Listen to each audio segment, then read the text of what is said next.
আপনার সাথে কথা বলতে বলতে বিদ্যুৎ নাই। 16 ঘন্টা 12 ঘন্টা তখন বিদ্যুৎ থাকবে না, তখন আমাদের ভরসা আবার আদিম যুগে। এটা কেন নিয়ে দাঁড়িয়েছে আপনারা সবাই অবগত আছেন। এর মধ্যে কিছুই প্রয়াস চলছে। এখন কোথায় কারেন্ট? আমাদের পূর্ণমন্ত্রী দুইজন, আপনারা বুঝেন না এই বিদ্যুতের সংকটে সাধারণ মানুষ কত কষ্ট পায়। 24 ঘন্টার মধ্যে 16 ঘন্টা কারেন্ট থাকে না। এখন ভাই 16 ঘন্টা আইপিএস সর্বোচ্চ 3-4 ঘন্টার সময় আমার ঘরে কাবার করলো। এরপরে তো আমার মোমবাতি, আমার কুবি বাতি বা ল্যাম্প বা মোমবাতি, এটার উপরেই আমার ভরসা করতে হবে। তাই 16 ঘন্টা 12 ঘন্টা তখন বিদ্যুৎ থাকবে না, তখন আমাদের ভরসা আবার আদিম যুগেই চলে যাবে। এটা কেন নিয়ে দাঁড়িয়েছে আপনারা সবাই অবগত আছেন, দেশের মানুষ সবাই জানে। আমরা কিছুদিন যাবৎ বিদ্যুতের যে লীলা খেলা বলবো আমি চলছে, বিদ্যুতের যে টালবাহনা চলছে, বিদ্যুৎ বিভ্রাট, ঘন ঘন লোডশেডিং, এটার জন্য আমরা অতিষ্ঠ। মোমবাতি লিয়া ভাই আমরা আছি সিলেট হইল গিয়া কারেন্টের ক্রাইসিস। 1 ঘন্টা পুরো আমাদের থাকে না, বাচ্চারা ইত্যাদি করতে পারে না। অথচ এই যে সময় কারেন্টটা যায় সারা নগরটা একবারে অন্ধকার হয়ে যায়। এই যে দেখেন আপনার সাথে কথা বলতে বলতে বিদ্যুৎ নাই। দেখেন আমরা যদি স্বাভাবিকভাবে চিন্তা করি, এখন একটা এসএসসি পরীক্ষা চলতেছে, প্রায় 18 লাখ শিক্ষার্থী বাংলাদেশে পড়ে। এই অবস্থায় একটা শিক্ষার্থী কিভাবে পড়বে? 30 তারিখ থেকে অনার্স 4th ইয়ারের ফাইনাল পরীক্ষা শুরু। এটা গুরুত্বপূর্ণ পরীক্ষা, বিদ্যুৎ যে থাকবে আমাদের তো বিশ্বাস হচ্ছে না। এই লোডশেডিংটা আমরা দেখতে পাচ্ছি শুধু এই সিলেটের জন্য বেশি হচ্ছে। অথচ সিলেটে বিদ্যুৎ উৎপাদন হচ্ছে, অথচ আমরা এই সিলেটেই সবচেয়ে বেশি লোডশেডিংয়ের শিকার। আমরা বলতেছি না যে সরকার ব্যর্থ, এটা আমরা বলতেছি না। আমরা বলছি এই বিদ্যুৎ লোডশেডিংয়ের ক্ষেত্রে আমরা সিলেটবাসী বৈষম্যের শিকার।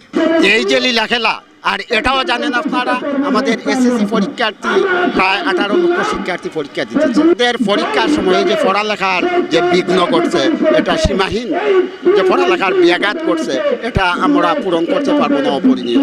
বিদ্যুতের এই টালবাহানা, সিলেটের সাথে এই বৈষম্য যদি বন্ধ করা না হয়, আমাদের পূর্ণমন্ত্রী দুইজন, খন্দকার আব্দুল মুক্তাদির সাহেব, জনাব আরিফুল চৌধুরী সাহেব, আপনারা জানবেন পরবর্তী আন্দোলন কত তীব্র থেকে তীব্র হতে পারে। আপনারা তো বাসায় আসলে বিদ্যুৎ চায় না, তাই আপনারা বুঝেন না এই বিদ্যুতের সংকটে সাধারণ মানুষ কত কষ্ট পায়। অন্য সরকার কাছে দেখলাম কারেন্ট বা গ্যাস তেল ইতা অন্য দেশে নাকি এখন হয়ে যায়। এটা আমরা মানে এটা প্রশ্ন, এখন কোথায় কারেন্ট? কারেন্টের তোমার তো কোনো বিকল্প নাই। আমরা কারেন্ট তো বাংলাদেশে উৎপত্তি হয়, গ্যাস তেল কারেন্ট সব তো এটা যদি আটানি হয়ে যায়, এ তো আমরা বাংলাদেশের সাধারণ জনগণের উপরে খুব একটা চাপ পড়ব। ল্যাম্পের মধ্যে তেল পড়ে অথবা ল্যাম্পটনে তেল পড়ে, সেটা জ্বালিয়ে আমরা আমাদের কাজকর্ম চালিয়ে যেতে হবে। এটা অনেকেই দেখছি শুরু করতেছে। আমার তো মনে হচ্ছে যে আমরা আদিম যুগে আবার চলে যাচ্ছি নাকি।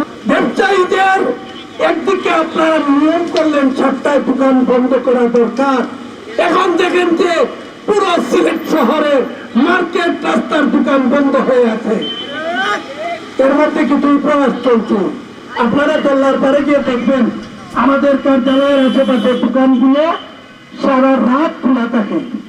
আমি দেখি পুলিশের গাড়ি এসে দোকান থেকে চা পান খায়, বড় মজা লাগে। এই নিয়মগুলো ওই তারা চা পান খাওয়ার কারণে এটা মনে হয় খোলা রাখে, সারা রাত আড্ডা চলে, সারা রাত। তাইলে এই বিদ্যুৎ নিয়ে শুধু কি আমাদের মার্কেট এবং রাস্তার পাশের ব্যবসায়ীদের জন্য সেটা প্রযুক্ত? সিলেটের মানুষ যদি রাস্তায় নামে আন্দোলনের ডাক দেয়, এই আন্দোলন কত কঠোর হতে পারে অতীতের থেকে আপনারা জেনে রাখবেন।